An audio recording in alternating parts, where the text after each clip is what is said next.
በስመ አብ ወወልድ ወመንፈስ ቅዱስ አሐዱ አምላክ አሜን። እንደምን ቆያችሁ? ሰሞኑን ያለው የቤተክርስቲያናችንን ጉዳይ ታውቃላችሁ እና በዚህ ጉዳይ በተመለከተ ስለ አቡነ ሳዊሮስ ስንነጋገር ብዙ ሀሳቦችን ስንሰጥና ስንቃወም ብዙ ሰዎች ከብሔር ጋር ማገናኘት ነገሮች እየታዩ ነው። በዚህ ጉዳይ ላይ ሁለተኛ ቪዲዮ ወር ሶስተኛ ቪዲዮ ነው ይሰራታል እና ለምንድን ነው ከብሔር ጋር የምናገናኘው? መንፈሳዊ ጉዳይና ብሔርን ማጋጨት ምን አስፈለገ?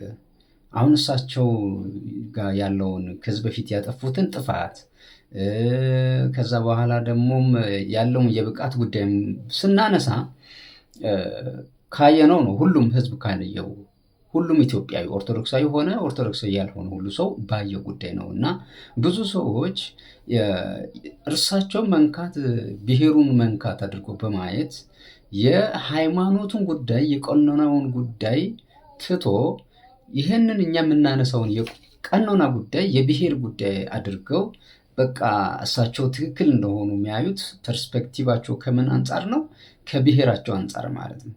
እሳቸው የምንም ብሔር ተወካይ አይደሉም። እሳቸው የኢትዮጵያ ኦርቶዶክስ ቤተክርስቲያን ተወካይ እንደሆኑ ነው እኛ የምናውቀው፣ አገልጋይ እንደሆኑ ነው የምናውቀው። እና ሰው ግን የሚያየው ምንድነው? እሳቸው መሾማቸው ወይም እሳቸው የሆነ ቦታ ማግኘታቸው የሆነ ግሩፕ ወይም የሆነ ብሔር ማግኘቱ ላይ እያገናኙ ነው። ወይም እሳቸውን የሚቃወም ሰው ካለ ወይ አማራ ነው ወይ ትግሬ ነው፣ ሞስት ፕሮባብሊ ደግሞ አማራ ነው ብሎ ያስባሉ። እና ምንድን ነው የሚያገናኘው? ይሄ እኮ ፖለቲካ አይደለም እኮ በነገራችን ላይ ይሄ የሃይማኖት ጉዳይ ነው። እኛ የተነጋገርን ያለ ነው ስለ እርሳቸው የብቃት ጉዳይ። ከዛ ባሻገር ባለፈው ያጠፉት ጥፋት ስላለ አንደኛ በቀኖና መሰረት ማንም ሰው ፍትሐ ነገሥቱ ማንበብ ይችላል። በቀኖና መሰረት እሳቸው እንዲሁም አቶ መሆኑ ተብሎ ነው እንጂ መኖር ያለባቸው እንደዚሁ አቡነ ተብሎ የሚጠሩም አይደሉም። ምክንያቱም ይህንን ክህነትን ነበር ያቃለሉት እና ፓትሪያርክ እያለ ፓትሪያርክ ሆኖ ራሳቸውን የሾሙ ጳጳሳት የመሾም ስልጣን ሳይኖራቸው ጳጳስን የሾሙ ቤተክርስቲያንን ጥቁር ያለበሱ ሰው ናቸው። ለዚህ ነው የምንቃወመው እንጂ እኛ ከብሔራቸው ምንም ጉዳይ የለንም። ከብሔር ጋር ጉዳይ ቢኖረን ወይም ኦሮሞን የምንጠላ ሰዎች ብንሆን እኮ ለምንድን ነው ሰማዕቱ አቡነ ጴጥሮስን እኛ እንደ ሃይማኖት አባትም እንደ ሃይማኖት አባት ብለን እንደ ሀገር ደግሞ የሀገር ጀግና መስዋዕት የሆኑ ሰማዕት ብለን እኛ እኮ የምናከብራቸው እኮ ኦሮሞ ናቸው እኮ። ምን ማለት ነው? አቡነ ሰላማ የሚባሉ ሰው አባት ነበሩ እኮ። በጣም በጣም የጸሎት አባት፣ በጣም የበቁ አባት እኮ አሉ፣ ጳጳስ የነበሩ። እሳቸው እኮ የምናከብራቸው እኮ ሃይማኖት አባት ስለሆኑ ነው። ከብሔሩ ጋር ጉዳይ ምን አለን እኛ? ሲጀመር እኛ ሃይማኖተኞች ነን፣ ክርስቲያኖች ነን። ክርስቲያን ብሔር የለውም። መጽሐፍ ቅዱስ ላይ ጌታ እንዳለው ምንድን ነው? ከነ ይልቅ ሚስቱን አባቱን ወይም እናቱን ሚስቱን እህቱን ወንድሙን የሚወድ ቢኖር ለኔ ይሁን አይገባም ነው የተባለው። ስለዚህ አሁንም በብሔር ተጣብቃችሁ የምትኖሩ ሰዎች፣ ስለ ብሔራችሁ የምትጨነቁ ሰዎች፣ ክርስቲያን ሆናችሁ ስለ ብሔራችሁ የምትጨነቁ የዘላለም ሕይወት የምታገኙበትን ሃይማኖታችሁን ትታችሁ በዚሁ ምድር ላይ ለምትተውት ወይም በዚህ ምድር ላይ ለሚቀረው ብሔር የምትጨነቁ ሰዎች አሁንም ቆም ብላችሁ አስቡ እላለሁ።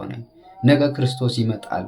አሁን በቶሎ እመጣለሁ፣ ለእያንዳንዱ እንደየስራው እከፍል ዘንድ ዋጋዬ ከእኔ ጋር ናት ይላል ጌታ መድኃኒታችን ኢየሱስ ክርስቶስ ዮሐንስ ወንጌል ምዕራፍ 22 ላይ። እና እንደየስራችን የሚከፍለን የተራበ ስላበላን፣ የተጠማ ስላጠጣን፣ የታረዘ ስላለበስን፣ የታመመ ስለጠየቅን ያንን ስራ ነው እንጂ የሚመለከተው ስለ ብሔራችን እዚህ የተቆረቆርንበትን አይደለም። ይሄማ የሚፈርድብን ስለ ብሔር ስንቆረቆር ሃይማኖትን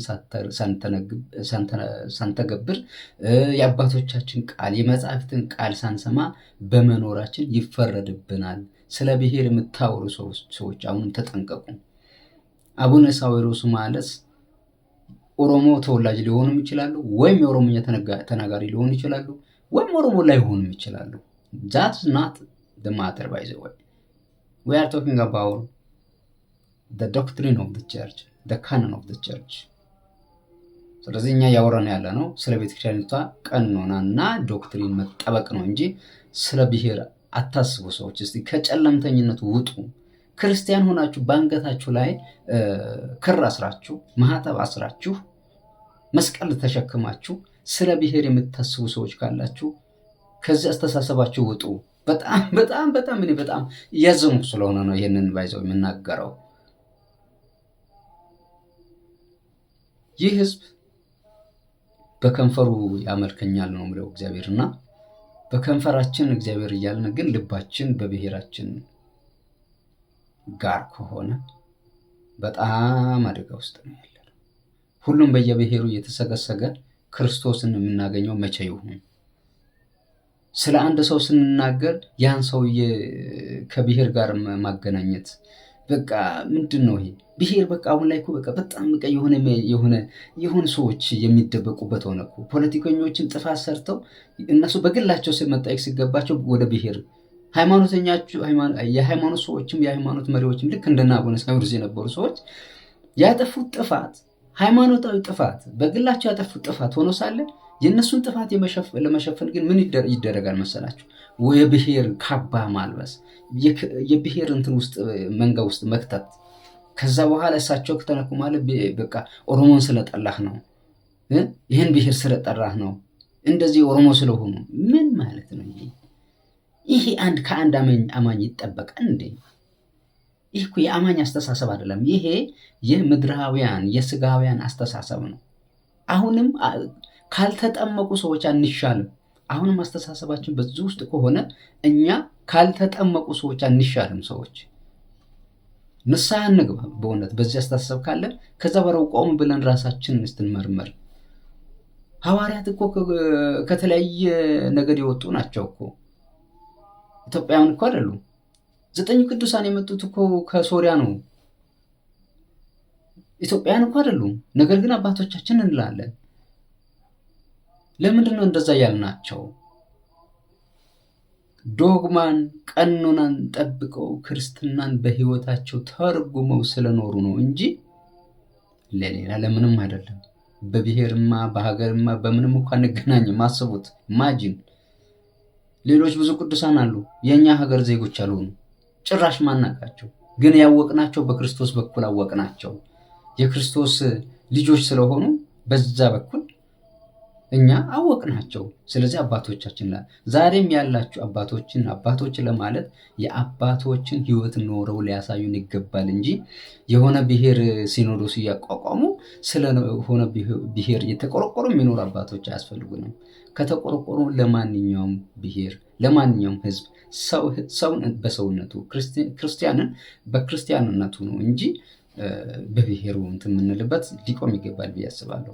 ራሳችሁን መርምሩ። ለማንኛውም እዚህ ጋር የመጣሁት ለምንድን ነው? ራሳችሁን ፈትሹ፣ መርምሩ ልላችሁ ነው። ስለ ብሔር ሳይሆን ስለ ሰማያዊ ክብር አስቡ። ስለ ብሔር ሳይሆን ስለ ክርስቶስ አስቡ። ስለሆነ አባት ሳይሆን ስለ ቤተ ክርስቲያን አስቡ እንጂ ብሔርን እየደገፍን ብሔርን የሆነ ነገር እያልን የትም አንደርስም። በጣም ሰልችቶኛል። በነገራችን ላይ እንደዚህ አይነት ጉዳዮችን ስናነሳ የሚመጣው ኮመንት ሁሉ ስድብ እናንት ነው። በነገራችን ላይ ይህንን ኮመንት ለምሳሌ ስለና አቡነ ሳዊሮስም ሆኖ ሌሎች በዚህ በቀኖና ጥሰት ላይ ስለተሳተፉ ሰዎች ስንነጋገር እኛን መጥተው የሚሳደቡ ሰዎች ወይም ያልሆነ ኮመንት የሚሰጡ ሰዎች ካያችሁ እነዚህ ሰዎች አንደኛ ፕሮቴስታንት ወይም በሌላ ሃይማኖት ያሉ ናቸው። ሁለተኛ ተሐድሶ ናቸው። ሶስተኛ ደግሞ ኦርቶዶክስ ሆነው ግን ኦርቶዶክስን ያላወቁ እንዲሁ ዝም ብለው ማህተብ አስረው የሚኖሩ ሰዎች ናቸው። እና በአራተኛ ደረጃም እንደው ምንድነው ብሔርተኞች ናቸው። ከሃይማኖቱ ይልቅ ብሔራቸውን የሚያስቀድሙ ማለት ነው። ሃይማኖት ለነሱ ከብሔራቸው ቀጥሎ ነው። ስለዚህ አሁን ላይ እነሱ ጥብቅና የሚቆሙት ስለ ሃይማኖታቸው ሳይሆን የሆነ ሰው የነሱ ብሔር ስለሆነ ያንን ሰው ከተናገርን ግን ብሔራቸው እንደተናገርን አድርገው ኢምፕላይ አድርገው ምን ያደርጉናል? እኛን ሌላ በቃ የብሔሩ ጥላቻ ያለን አድርገው አያውቁንም። ለዛ ነው አለማወቅ ነው። እኛ ክርስቲያኖች ስለሆነ ሰፊ ነው አስተሳሰባችን፣ ልባችን ሰፊ ነው። ሁሉንም አቅፈን ሁሉንም እናከብራለን እንጂ እንደማንም በጠባብ አይምሮ ውስጥ አንኖርም። ስለዚህ ክርስቲያን ከሆናችሁ አይምሯችሁን አስፉና ከብሔር ወጥታችሁ ወደ ክርስቶስ ኑ እላለሁ።